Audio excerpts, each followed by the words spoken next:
দর্শক, চট্টগ্রামের খাল পরিদর্শন করেছেন শিল্প মন্ত্রণালয়ের উপদেষ্টা আদিলুর রহমান। তিনি কথা বলছেন, আমরা সরাসরি যুক্ত হচ্ছি তার বক্তব্যে। ওয়াটার লগিং প্রবলেম, কারণ এটার কারণে প্রধান উপদেষ্টা সাহেবের বাড়িও চট্টগ্রাম, উনি এটা কনসেন্ট্রেট করেছেন, যার কারণে আজকে আমরা দেখেছি আদিলুর রহমান সাহেব উনি এসেছেন, উনি এর আগেও এসেছেন এবং আমাদের আরও 3জন উপদেষ্টা এটা নিয়ে কাজ করছেন এবং আমরা মনে করি যে আমরা সবাই মিলে সমন্বিতভাবে এই কাজগুলো যদি করতে পারি জলাবদ্ধতার হাত থেকে চট্টগ্রামবাসীকে আমরা রেহাই দিতে পারবো বলে আমরা আশা করছি।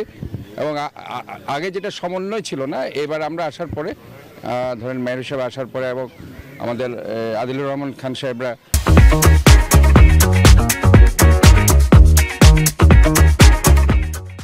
আজকে এখানে উপদেষ্টা হিসেবে আসার পর থেকে যে আমাদের সাথে সিডিএ, পানি উন্নয়ন বোর্ড, ওয়াসা সহ অন্যান্য সেবা প্রদানকারী সংস্থাগুলো আছে, তাদের সাথে একটা সমন্বয় এর মাধ্যমে আমরা কাজ করছি। এখানে বিভাগীয় কমিশনার সাহেব আছেন, ওনাদের এবং সবাই মিলে আমরা একটা সমন্বিত উদ্যোগে কাজ করছি এবং আমরা আশা করছি এই সমন্বয়ের মধ্যে দিয়ে আমরা একটা ভালো রেজাল্ট আশা করতে পারি।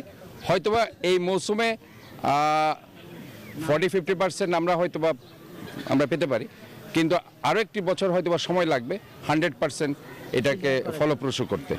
তো আমরা যেটা মনে করছি সেটা হচ্ছে যে মূল কথা হচ্ছে জনগণকে সচেতন হতে হবে। এখন